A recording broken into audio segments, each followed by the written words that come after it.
Queridos, um dos assuntos mais polêmicos e controversos da história da igreja, em vários momentos dela, é a questão dos milagres, dos sinais, dos prodígios, como são chamados. O movimento pentecostal, por exemplo, historicamente teve na operação de milagres o seu grande diferencial das chamadas igrejas históricas, como é o nosso caso. E isso, juntamente com a doutrina pentecostal do batismo do Espírito Santo e do falar em línguas como segunda bênção, ou o batismo como segunda bênção e o falar em línguas como a evidência inicial desse batismo, sempre distinguiram as igrejas pentecostais e agora as igrejas neopentecostais das igrejas históricas. Na sequência dos estudos, das mensagens que nós estamos ministrando, domingo passado nós vimos, durante o dia de Pentecostes, não apenas o que aconteceu com o derramamento do Espírito Santo, mas também o sermão que Pedro prega logo depois, e dois retratos que são tirados, duas fotografias que são tiradas pelo historiador Lucas, quando conta a história de Atos. Como a igreja cresceu, e naquele dia 3.000 pessoas se converteram a Jesus Cristo, como também como era a vida da igreja. E lá, num determinado momento, particularmente no versículo 43, diz que no meio de toda aquela comunhão, no apegar deles, na perseverança deles da doutrina dos apóstolos, os apóstolos operavam milagres, sinais e prodígios. E é justamente sobre isso que o capítulo 3, o capítulo seguinte, vem tratar. É um capítulo praticamente todo, juntamente com o capítulo 4, dedicado ao momento em que um homem é curado e as repercussões daquela cura. E isso nos ajuda, nesta ocasião, nesse episódio 7 da nossa série Edificarei a Minha Igreja, falar sobre a expressão que Jesus usa em Marcos capítulo 16, tomando-a como título, e os sinais seguirão aos que creem. Que sinais são esses? Que milagres e prodígios são esses? Para isso, eu convido a você a abrir a palavra de Deus em Atos capítulo 3, onde nós vamos ler do verso 1 ao verso 10. E como fizemos no domingo retrasado, hoje pela manhã, no episódio 7, nós vamos falar sobre o que aconteceu. E à noite, no episódio 8, sobre o que significou aquilo que aconteceu na exposição que Pedro faz no seu segundo sermão e nas consequências que acontecem depois daquela cura. Abra, portanto, a sua Bíblia, você que está aqui e você também que nos acompanha, em Atos capítulo 3, a partir do verso 1 ao verso 10. Diz assim a palavra de Deus: Pedro e João subiam ao templo para a oração da hora nona. Era levado um homem coxo de nascença, o qual punham diariamente à porta do templo, chamada Formosa, para pedir esmola aos que entravam. Vendo ele a Pedro e João, que iam entrar no templo, implorava que lhe dessem uma esmola. Pedro, fitando-o, juntamente com João, disse: olha para nós. E ele os olhava atentamente, esperando receber alguma coisa. Pedro, porém, lhe disse: não possuo nem prata, nem ouro, mas o que tenho, isso te dou. Em nome de Jesus Cristo, o Nazareno, anda. E tomando-o pela mão direita, o levantou, e imediatamente os seus pés e tornozelos se firmaram. De um salto se pôs em pé, passou a andar e entrou com eles no templo, saltando e louvando a Deus. E viu isso todo o povo a andar, e o viu a andar e a louvar a Deus. E reconheceram ser ele o mesmo homem que esmolava, assentado à porta formosa do templo, e se encheram de admiração e assombro por isso que lhe acontecera. Que Deus abençoe a sua palavra lida. Amém. Vamos orar juntos? Curva a sua cabeça, vamos pedir a Deus a sua iluminação. Ó Deus amado e querido Pai, nós rogamos nesta hora que o Senhor abra o nosso entendimento e ilumine a nossa mente, para que possamos ter a compreensão exata do que acontece aqui descrito na Tua Palavra, e não somente a compreensão racional e intelectual, mas a compreensão espiritual do que estava acontecendo ali e que implicações isso tem para nós hoje. Ajuda-nos na nossa limitação, na medida em que a Tua palavra será exposta, para que a possamos compreender, nela crer e a ela obedecer. É isso que nós oramos e Te agradecemos, em nome e para a glória de Jesus. Amém. Queridos, o texto inicia, como todos nós acabamos de ler, com uma cena certamente muito comum naqueles dias, naquele início da igreja cristã. 2 apóstolos, Pedro e João, subindo ao templo de Jerusalém, em uma das 3 ocasiões que costumeiramente os judeus oravam. A hora nona, que é descrita nesse texto, equivale a 3 horas da tarde, e era a segunda ocasião diária em que se ofereciam sacrifícios e havia oração pública no templo. Segundo o Talmud, uma obra judaica, o povo oferecia orações 3 vezes ao dia, pela manhã cedo, à tarde e ao pôr do sol. E enquanto os sacerdotes ofereciam sacrifícios no templo, pela manhã, à tarde e no pôr do sol, o povo orava a Deus. E aquela hora de sacrifício também era a hora da oração. É bom lembrar que, como homens de origem judaica, os primeiros cristãos ainda conservavam, até um determinado momento, como nós vamos ver mais à frente, alguns dos costumes e das práticas religiosas do judaísmo. Naquela ocasião específica que nós acabamos de ler, havia um homem de cerca de 40 anos de idade, nós descobrimos isso no capítulo 4, verso 22, que era paraplégico ou coxo de nascença. E ele estava numa das portas, a principal delas, do templo, chamada Porta Formosa, ou Porta de Nicanor. Ele era deixado ali, possivelmente, todos os dias, por pessoas amigas ou por familiares, para pedir esmolas. Aquela porta era a porta principal por onde os adoradores entravam. Ela era chamada Porta Formosa, porque era feito de bronze polido, que tinha vindo da cidade de Corinto, na Grécia. E aquele resplendor fazia com que ela fosse considerada uma porta mais valiosa do que ouro e prata. E você então vai fazer a relação de como e por que Pedro faz justamente menção ao ouro e à prata que aquele homem, às portas de Nicanor, pedia a eles como esmola. Aquela porta levava aos adoradores passarem pelo pátio das mulheres, melhor dizendo, pelo pátio dos gentios, que era uma área contígua ao templo, onde pessoas que não eram judias podiam ficar.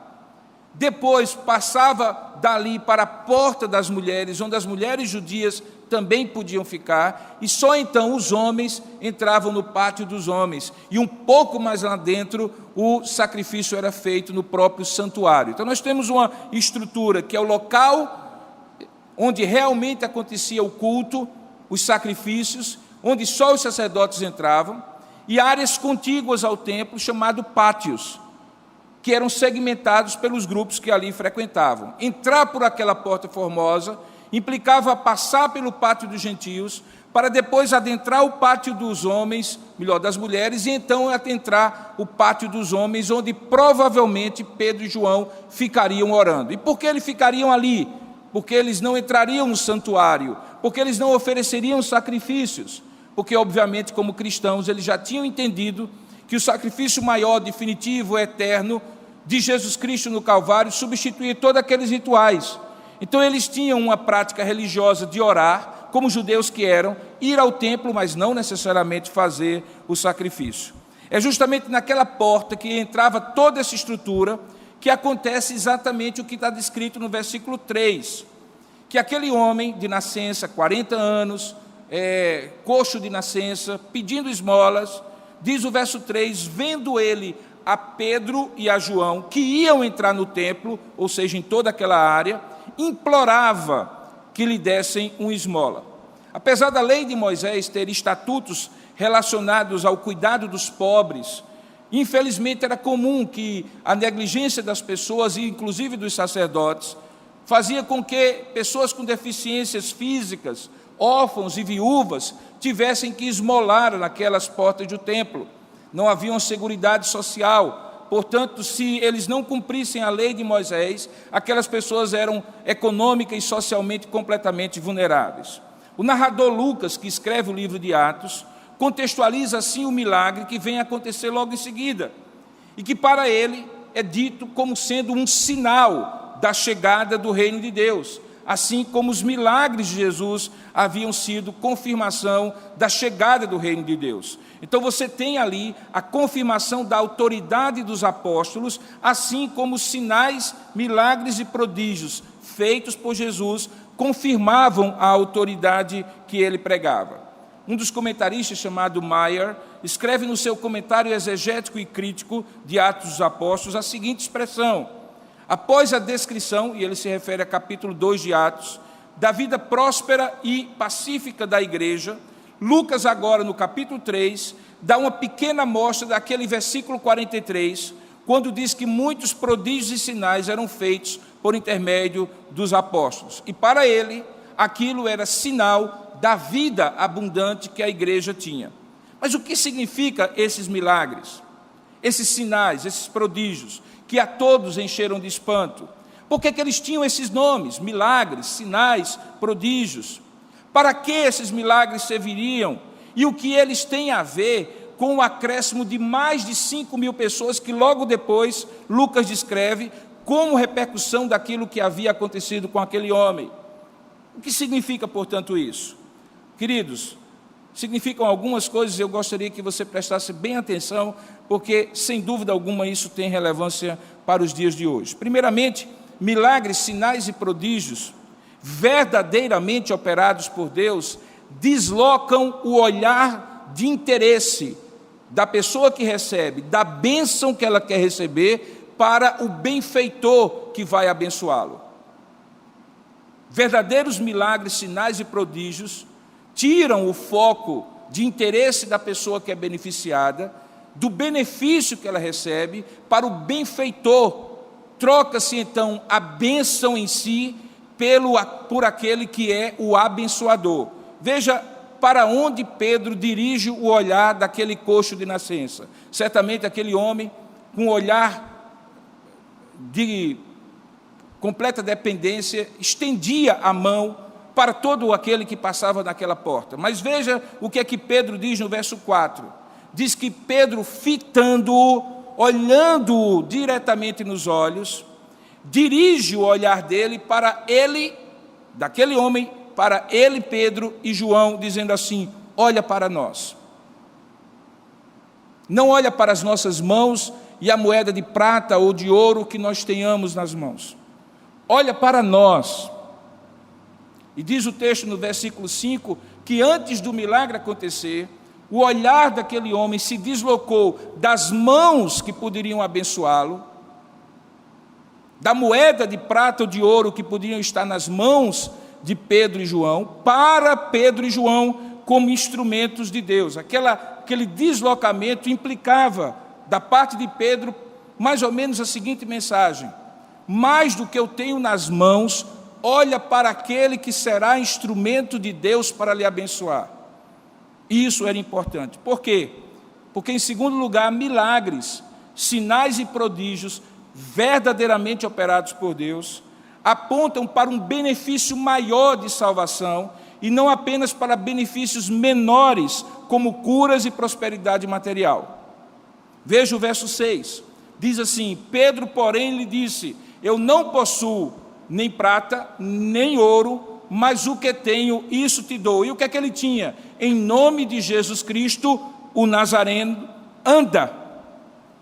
Ele tinha a cura, ele tinha a solução, não em nome dele próprio, mas em nome de Jesus. Porque milagres, sinais e prodígios apontam para um benefício maior de salvação, e não apenas para aquele benefício imediato, seja ele uma cura, seja uma prosperidade material.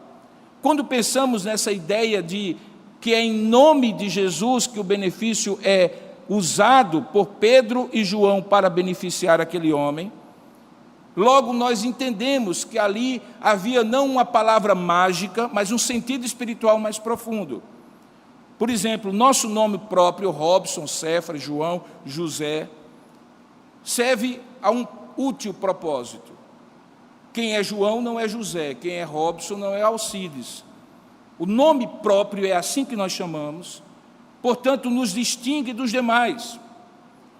Se nós temos o mesmo nome, ainda pior, temos o mesmo sobrenome de alguém, como vocês já devem ter visto em alguma reportagem, isso traz confusão e até aborrecimento. Os homônimos são pessoas que eventualmente podem ser culpadas por crimes que não cometeram. Mas além de dizer quem nós somos e quem nós não somos, que nós somos diferentes de outra pessoa, o nome próprio não revela muitas coisas do meu ser, das minhas características, das minhas habilidades. Não existe na nossa língua portuguesa uma relação entre o nome que nós temos e as características pessoais que nós temos. Porém, de acordo com o pensamento judeu, hebreu, o nome sempre representava a própria pessoa. Então, quando se invocava o nome de Jesus Cristo, invocava-se o próprio Jesus Cristo, o seu poder e a sua autoridade. As Escrituras, por exemplo, ensinam que quando Deus dá nome a uma pessoa, esse nome significa e serve para descrever a personalidade dela. Por exemplo, Deus chama Abrão de Abraão, e não acrescenta só uma vogal, é porque Abrão significa pai, e Abraão significa pai de muitas nações. Quando Deus então o chama de Abraão, Deus está prevendo que por intermédio daquele homem, muitas nações seriam abençoados. Quando o anjo Gabriel instrui José a chamar o filho de Maria de Jesus, no texto de Mateus 1:21, ele diz: porque ele, Jesus, Yehoshua, o Salvador, salvará o seu povo dos pecados deles. Portanto, o nome de Jesus revela o seu ser e a sua missão. Aparecendo em forma humana, Jesus, o Filho de Deus, teve poder de perdoar pecados. E agora, Pedro e João usam o nome de Jesus, a própria presença de Jesus que estava ali, para demonstrar o poder de cura sobre aquele homem. Por isso que, em alguns momentos do Novo Testamento, discípulos de Jesus profetizam, expulsam demônios e realizam milagres no nome de Jesus. Eles receberam autoridade para pregar o arrependimento e o perdão de pecados em nome de Jesus, e para agir no benefício de outros em nome de Jesus. Quando Deus derrama o seu Espírito, os apóstolos recebem poder e autoridade divinos para realizar milagres em nome de Jesus. Até um episódio engraçado, se não fosse trágico, em que algumas pessoas tentam expulsar demônios. No livro de Atos nós veremos em episódios futuros, dizendo assim: em nome do Jesus que Paulo prega. Já é uma terceirização do nome de Jesus. E o texto diz que os demônios dizem assim: olha, Jesus eu conheço, Paulo também, mas a vocês não. E caem de pau naqueles homens que estavam ali usando indevidamente o nome de Jesus, porque não era uma senha mágica, era uma expressão de comunhão com Deus e do uso adequado e autorizado do nome de Jesus, que no caso aqui estava restrito aos apóstolos pela comissão que Deus havia dado a eles. Então perceba que quando Pedro diz assim: olha, eu não possuo prata nem ouro, como você espera que eu tenha para lhe dar, e como todos os outros têm, mas eu tenho algo que os outros não têm, que em mim mesmo não tenho, mas em nome daquele a quem eu sirvo, em nome de Jesus eu posso te dar, eu te darei. Levanta e anda. O texto diz que aquele homem levantou-se, imediatamente os seus pés e tornozelos se firmaram, e de um salto se pôs em pé, e passou a andar, e entrou com eles no templo, saltando e louvando a Deus. É a descrição do versículo 7 e 8. Por quê? Porque, em terceiro lugar, milagres, sinais e prodígios apontam para a restauração da plenitude da vida física, emocional, mental e especialmente para o bem-estar espiritual daquele homem. A cura daquele homem foi completa, foi integral, foi holística. Curou-se o corpo, a alma, a alegria de viver, a condição social em que ele estava por 40 anos limitado, e ele então, coisa que nunca havia feito, consegue fazer. Ele entra no templo, junto com os apóstolos, que são os instrumentos do grande benfeitor dele, que é Deus, e louva e adora a Deus juntamente com os outros, como um homem que nunca tinha sido antes coxo de nascença. Porque milagres, sinais e prodígios, nesse caso em particular, apontam para uma restauração imediata da plenitude da vida física, mental, emocional e especialmente para o bem-estar espiritual da pessoa. Você encontra, sim, é verdade, outros episódios da Bíblia em que essa restauração não é completa no sentido de restaurar imediatamente todos os aspectos da vida da pessoa, mas certamente o objetivo último, mesmo por meio de um processo, é que essa pessoa seja tocada no corpo, na alma e no espírito e tenha restauração e saúde completa. Aquele homem em particular, tendo recebido o milagre completo, deseja agora, como nós vimos, acompanhar os apóstolos para dentro do pátio do templo, onde ele jamais havia estado antes. E o que ele queria? Ele queria oferecer a sua gratidão, orar como qualquer outra pessoa que ele viu durante 40 anos passar por ele, dando ou não uma esmola, e entrar no templo como um homem saudável e pleno para poder adorar a seu Deus. O lugar onde os seus parentes ou amigos o deixavam diariamente não era considerado um lugar onde ele estava diante da face de Deus. Mas agora ele podia estar diante da face de Deus. Ele entra na área do templo para expressar então sua gratidão a Deus, e isso é um padrão. Em vários momentos dos evangelhos e do livro de Atos, uma pessoa beneficiada é logo descrita como uma pessoa grata, como uma pessoa agradecida, que agora vai se dedicar, vai consagrar a sua vida a Deus, vai expressar a sua gratidão ao Senhor. Por quê? Porque milagres, sinais e prodígios também apontam para a restauração da plenitude da vida física, mental, emocional e especialmente para o bem-estar espiritual da pessoa. Tudo aquilo que o inimigo das nossas almas mata, rouba e destrói, Deus restaura, Deus reconstrói, Deus cura de maneira plena. Finalmente, milagres, sinais e prodígios apontam para o caminho da salvação, a fim de que aqueles que assistem o milagre acontecendo, o sinal ocorrendo, o prodígio se manifestando, possam entender o poder de Deus e o caminho para a sua própria salvação. Veja aí no verso 9 e no verso 10, diz assim, que todo o povo viu aquele homem a andar e louvar a Deus. E aí o que acontece no verso 10? Reconheceram ser ele o mesmo homem que esmolava, assentado à porta formosa do templo. E o que acontece? Eles se enchem de admiração e assombro por isso que lhe acontecera. Um grande testemunho que não precisou ser propagandeado por vias do marketing, mas simplesmente pela constatação dos próprios olhos dos transeuntes, dos que assistiram àquele milagre, aconteceu e ele ficou comprovado. Todos se encheram de uma admiração e assombro, de uma estupefação diante daquilo que era extraordinário. Imagine você chegar aqui à porta da igreja de Tambaú, encontrar um homem pedindo esmolas aí na calçada, e de repente alguém que era este homem que você via cada dia, cada vez que você vinha para a igreja, de repente agora no momento do culto entrar correndo, pulando e saltando e agradecendo a Deus, e você dizer assim, mas não é esse o homem que é coxo de nascença e que todos os dias está à porta da igreja pedindo esmolas? Como é que ficaria o seu coração? Certamente assombrado e cheio de admiração como aqueles homens ficaram. E é nesse sentido que eu aproveito esse momento para explicar justamente esse significado do que é sinal, do que é milagre, do que é prodígio. Esses três termos são empregados juntos, milagre, sinal e prodígio, em algumas partes do Novo Testamento. Você os encontra aqui em Atos capítulo 2, você encontra em 2 Coríntios capítulo 12, quando fala dos dons espirituais, você encontra em Hebreus capítulo 2, verso 4, e também em 2 Tessalonicenses capítulo 2, verso 9.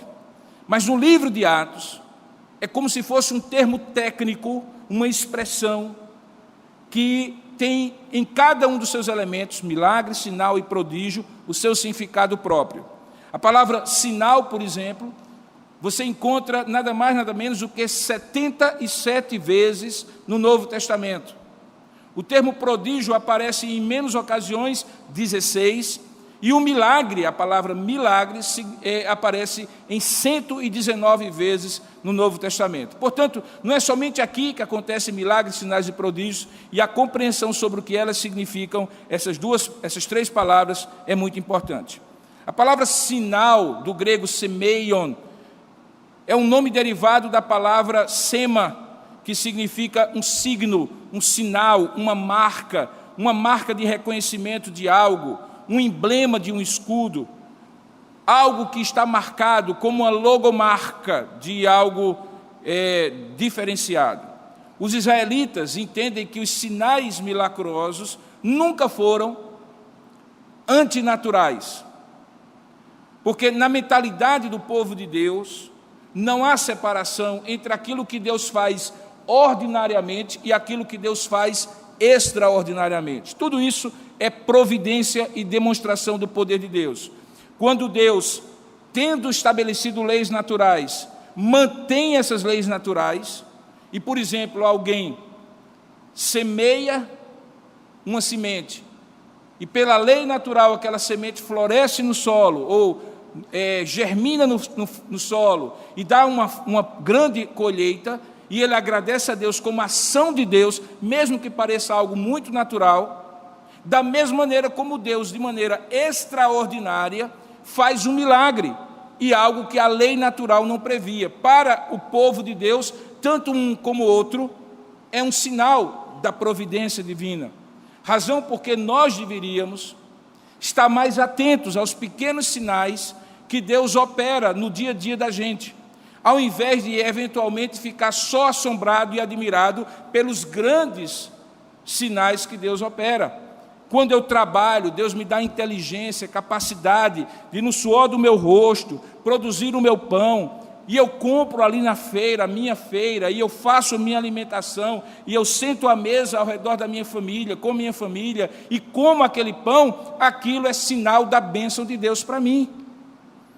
Como também é sinal da bênção de Deus quando algo extraordinário que não está previsto acontece e eu tenho uma provisão da parte de Deus. É sinal de Deus quando um médico prescreve o remédio certo, faz a anamnese correta e é usado por Deus como instrumento para a minha cura. E é sinal de Deus quando os médicos erram, quando o tratamento não funciona e Deus simplesmente faz a cura acontecer. É sinal de Deus. Porque para nós não importam os meios pelos quais Deus opera, mas o fim, e o fim sempre será algo que aponte para a graça e para a providência de Deus. Mas uma das características dos sinais é porque eles são sinais que têm uma visibilidade. Eu posso ver com os meus olhos, eu posso contemplar com os meus olhos.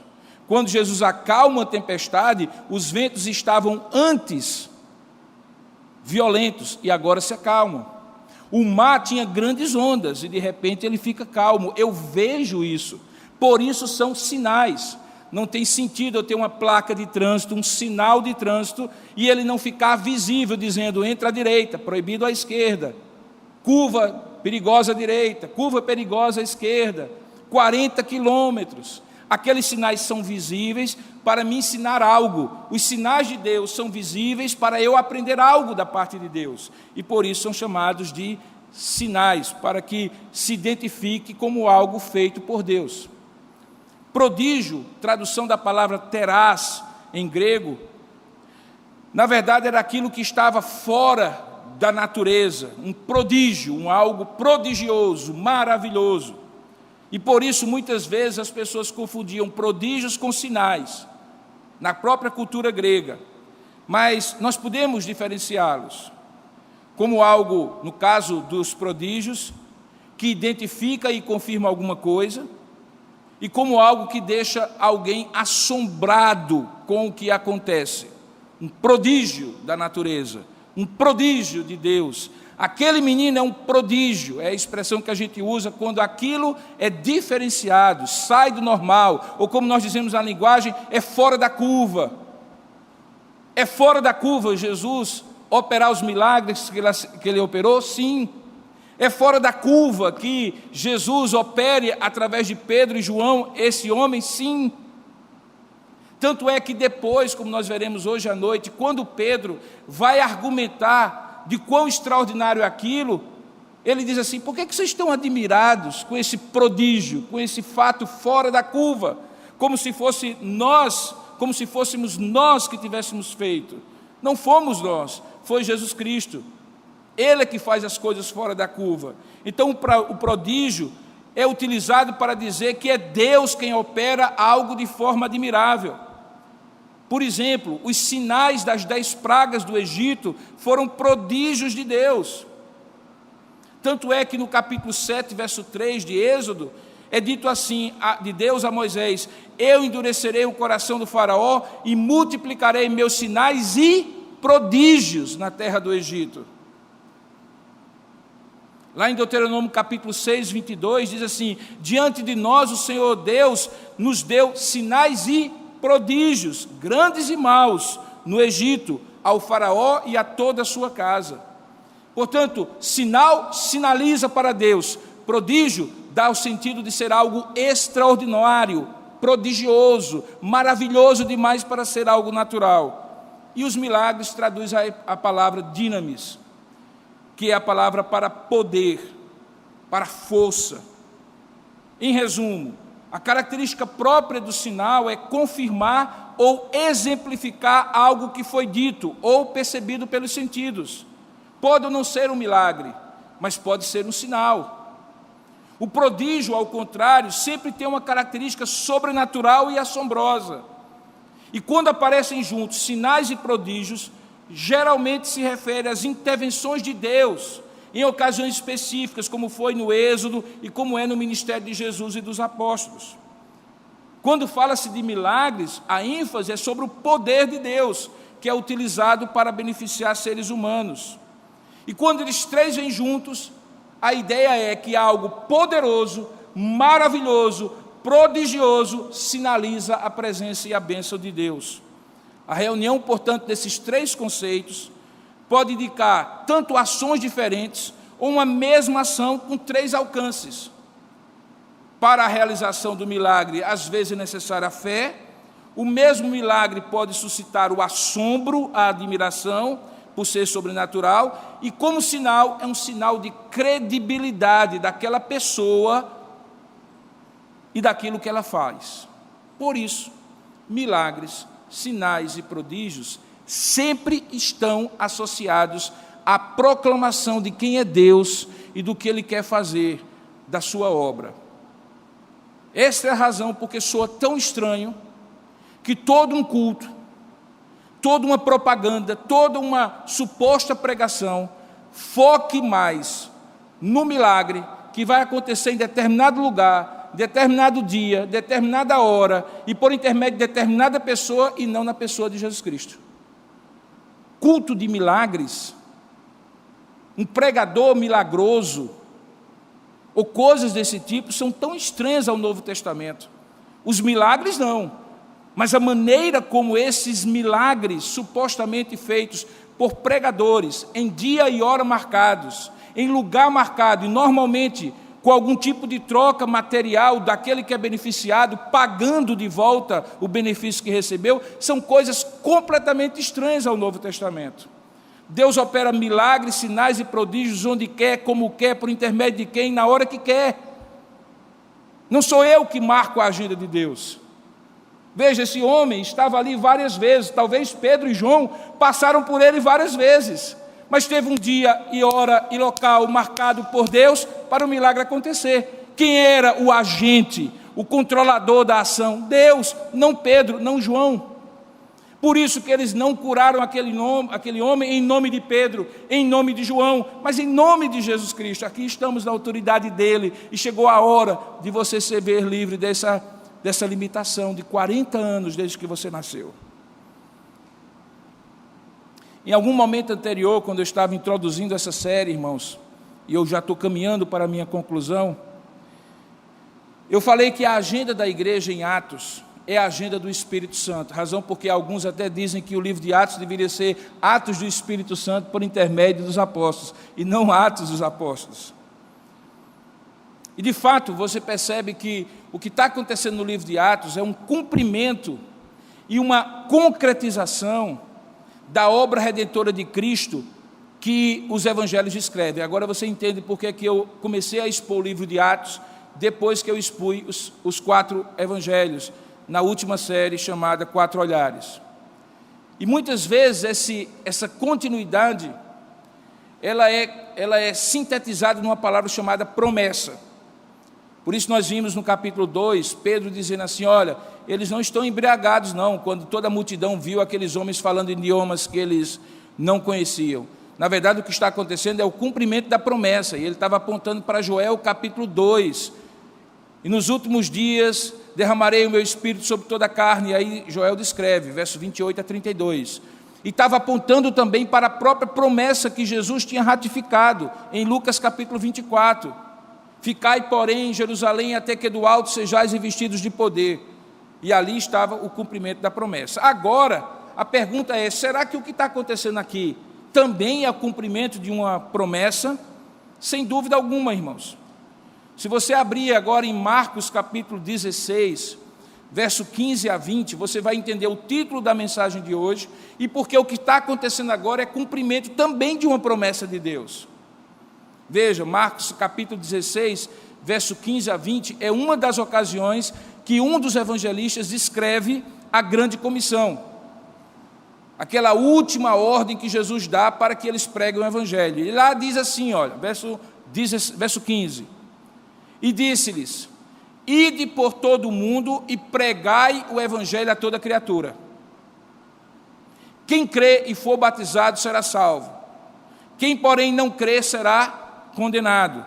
Olha o que é que diz logo em seguida no verso 17, estes sinais hão de acompanhar aqueles que creem. E que sinais são esses? Em meu nome expelirão demônios, falarão novas línguas, pegarão em serpentes, e se alguma coisa mortífera beberem, não lhes fará mal, e se impuserem as mãos sobre enfermos, eles ficarão curados. E aí, Marcos comenta, de fato, o Senhor Jesus, depois de lhes ter falado, foi recebido no céu e assentou-se à destra de Deus. E eles, tendo partido, já de Jesus ressuscitado, pregaram em toda parte, o que Lucas vai agora descrever no livro de Atos. E o que é que diz que acontece enquanto eles estão pregando em toda parte? Diz, cooperando com eles, ou seja, operando juntamente com eles, trabalhando juntamente com eles, colaborando juntamente com eles, estava quem? O Senhor. E o que ele fazia? Ele confirmava a palavra que era pregada por meio de sinais. Sinais que se seguiam àquilo que era pregado. Perceba então que os sinais na época apostólica eram comprovação da autoridade que Jesus tinha posto sobre eles para continuar a expansão do reino. A questão talvez que chega agora à sua mente é, e nós hoje? Podemos esperar que ainda hoje aconteçam milagres, sinais e prodígios? A minha resposta é simples e direta. Não podemos apenas esperar, mas devemos pedir que isso aconteça. Mas sempre segundo a vontade de Deus. Pedir, confiar, sim. Jamais determinar, propagandear, prever, marcar dia, marcar hora, marcar local e nunca, nunca, nunca mesmo atrelar o milagre a um pagamento feito de volta a Deus, porque isto não é o milagre, o sinal e o prodígio operado por Deus. Você não encontra isso na Escritura Sagrada. Pelo contrário, lá na frente, em Atos capítulo 8, um sujeito que era acostumado a fazer mágicas, fazer milagres pelo poder do inimigo e não pelo poder de Deus, e quando eu falo mágicas, entenda, não tem a ver com aquelas mágicas de circo ou qualquer coisa que são ilusões de ótica. Eu estou falando mágicas no sentido de magia feita em nome do inimigo. Simão, o nome dele. Em Atos capítulo 8, quando ele viu os milagres operados pelos apóstolos, ele chega para eles e diz assim: me diga uma coisa, quanto é? Quanto é que vocês querem para compartilhar comigo esse poder, essa autoridade? Eu não vou adiantar o episódio, mas lá na frente você vai ver que Pedro dá uma descascada nele e diz assim: olha, você pega seu dinheiro, ele seja para a sua maldição, porque você supôs que poderia comprar o poder de Deus com dinheiro. Eu imagino se hoje todos aqueles que imitam sinais, prodígios e milagres para receber benefício financeiro e fazer disso um marketing religioso, ouvissem essa mesma frase e recebessem em si mesmo a punição. Na verdade, já estão recebendo em si mesmo a punição. A razão porque nós não podemos jamais determinar, propagandear, prever, marcar dia, hora e local e trocar bênção de Deus por dinheiro, mas podemos e devemos esperar, pedir, clamar por milagres, por sinais e prodígios, sempre segundo a vontade de Deus, repousa em duas doutrinas, e com as quais eu encerro: a soberania de Deus e a providência de Deus. Por causa da soberania de Deus, nós aprendemos que a agenda do mundo, da história de cada um de nós, é marcada previamente por Deus. Como posso eu tentar alterar, mudar a agenda de Deus por causa de um milagre que eu prevejo e determino? Mas também por causa da providência divina. E aqui eu gostaria muito que você entendesse o que é providência divina. No capítulo 5 da Confissão de Fé de Westminster diz assim: pela muito sábia e santa providência, segundo a sua infalível presciência, o livre e imutável conselho da sua própria vontade, aí está a soberania, Deus, o grande Criador de todas as coisas, para o louvor da glória de sua sabedoria, poder, justiça, bondade e misericórdia, sustenta, dirige, dispõe e governa todas as criaturas, todas as ações delas e todas as coisas, desde a maior até a menor.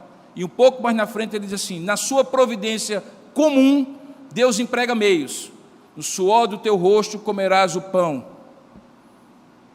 Clama, ora, busca, bate e eu responderei. Todavia, ele é livre para operar sem eles, sem os meios, sobre eles ou até contra eles, segundo a sua vontade. Aquele homem queria uma esmola, nunca havia passado pela cabeça dele que ele pudesse pedir a Deus ou a qualquer um transeunte ali que lhe curasse. Mas Deus é livre para operar sem a previsão e fé daquele homem, acima da fé e da provisão, da previsão daquele homem, e até contra ele, se eventualmente ele quisesse, ou não quisesse, ou alguém não quisesse. Por quê? Porque segundo o seu beneplácito, Deus é livre. Essa é a razão porque teólogos como Berkhoff definem a providência como o permanente exercício da energia divina, pelo qual Deus preserva todas as suas criaturas, opera em tudo que se passa no mundo e dirige todas as coisas para o seu determinado fim. Isso é providência, que às vezes se expressa de maneira ordinária, às vezes de maneira extraordinária. E quando é de maneira extraordinária, podemos chamar de milagres, sinais e prodígios. Talvez uma das experiências mais significativas, irmãos, dia a dia que a gente tem, é quando a gente tem filho pequeno, coloca na cadeirinha e sai para uma viagem. Aquela criança está completamente à mercê daquele pai ou daquela mãe, daquele adulto que está dirigindo o carro. Ela adormece, ela repousa, ela não se preocupa, ela não pensa assim: será que meu pai sabe dirigir?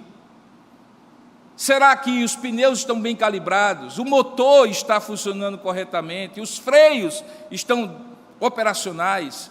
Ela senta e descansa, porque na providência daquele carro tem um que é responsável e outro que é beneficiado pela responsabilidade do responsável. Agora se imagine como uma criança sentada numa cadeirinha. E o seu Deus, poderoso, soberano, capaz e sábio, acima de tudo e de todos, dirigindo o carro da sua vida. Isso é confiar na providência. E aí, antes de sair, aquela criança pergunta: pai, a gente vai parar para lanchar? E aí o pai, para não perder tempo, diz assim: só na hora do almoço, meu filho. Mas aí, em algum momento, antes do almoço, o pai olha e percebe que a criança está precisando parar para ir ao toalete, ou quem sabe para comer uma coisinha e aguentar até chegar a hora do almoço. E muitas vezes sem que a criança peça, algumas vezes elas pedem, gritam e choram, né? Mas algumas vezes elas não pedem, não gritam, não choram, mas o pai para. E extraordinariamente, sem previsão anterior, ele para e atende à necessidade daquela criança que ele previu, que ele percebeu, e que de maneira graciosa e amorosa ele opera para o benefício daquela criança. Isso é milagre, isso é sinal, esse é prodígio. Deus lhe conduz na estrada até o destino. Em alguns momentos ele lhe surpreende com operações extraordinárias da sua graça, do seu amor e do seu poder. Isso são milagres, sinais e prodígios. Podemos esperar que eles aconteçam hoje? Não, não podemos apenas esperar. Nós precisamos é pedir que eles aconteçam hoje. É esperar com expectação. Quando oramos pelos nossos enfermos, quando pedimos a Deus por milagres, submetemos à vontade de Deus, porque afinal de contas é Ele que manda, mas clamamos como um filho pede a um pai. Quando alguém pede uma coisa impossível, não é comum dizer na nossa linguagem, meio nordestina: rapaz, fulano de tal pediu, como quem pede a Deus. É exatamente isso, é pedir como quem pede a Deus, porque o Deus de Atos capítulo 3 é o mesmo ontem, hoje e eternamente. Ele opera milagres, sinais e prodígios ainda hoje. Confiemos nisso e consolemos, sentadinhos nas nossas cadeiras infantis, que Ele está no comando. Amém? Vamos ficar de pé e vamos orar e agradecer a Deus por isso. Logo após a oração, nós vamos ter um momento de ofertório. A banda vai cantar um cântico, um hino, e nós vamos entregar a Deus nossos dízimos e ofertas, como nós costumeiramente estamos fazendo. Mas que fique claro, irmãos, dízimos, ofertas, não estão relacionadas ao benefício que a gente está pagando, ou que a gente está requerendo. Tem a ver com a expressão da gratidão, pelo reconhecimento do muito que Deus tem feito por nós. Mas antes disso é preciso reconhecer a ação de Deus na nossa vida. Por isso eu gostaria que você curvasse sua cabeça, você que está aqui, você que está nos assistindo à distância, e lembrasse de milagres, sinais e prodígios que Deus já tem feito na sua vida. Eles não são poucos. Não deixe que eles passem imperceptíveis na sua vida, como coincidências. Não atribua a homens nem à sorte o que Deus já fez na sua vida. Antes dê a Deus a glória devida ao seu santo nome. E com essa mesma convicção, talvez hoje é a hora de você clamar e pedir a Deus: Senhor, opera, porque Tu sabes a necessidade que eu tenho de um milagre, um sinal de prodígios. Vamos fazer isso agora? Ó Deus amado e querido Pai, nesse momento em que nós estamos chegando ao fim deste culto, que nós oferecemos a Ti com gratidão e alegria, nós queremos reconhecer, ó Pai, e bendizer o Teu nome por todos os benefícios que tem nos dado. Queremos dizer à nossa alma: bendize, ó minha alma, e não te esqueças de nenhum só de seus benefícios. Conduz cada filho Teu que está aqui, cada filho Teu que participa à distância, mesmo agora ou depois quando assistirem essa mensagem.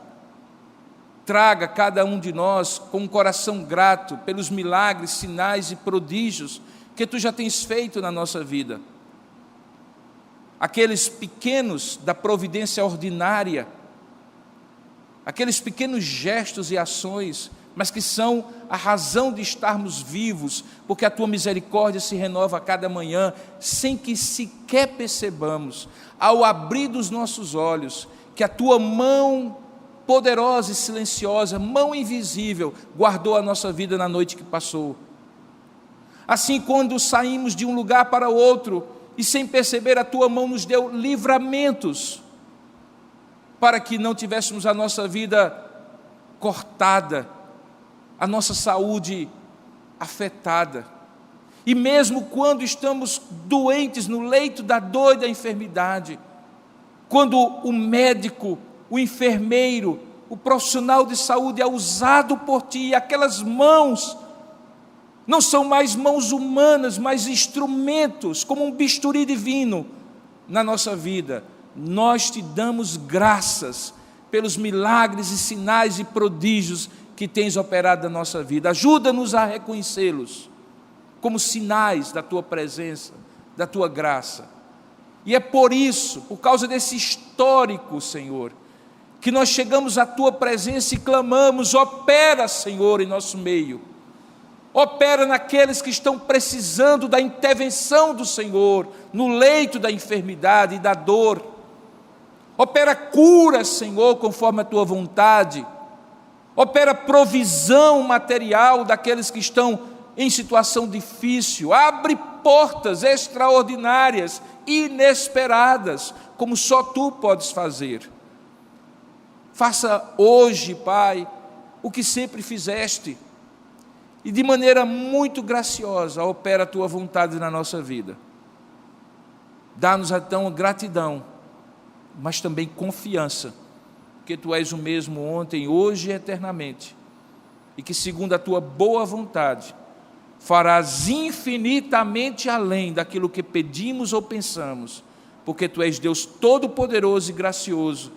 E assim nós te oramos para a glória do teu santo nome, em nome de Jesus. Amém.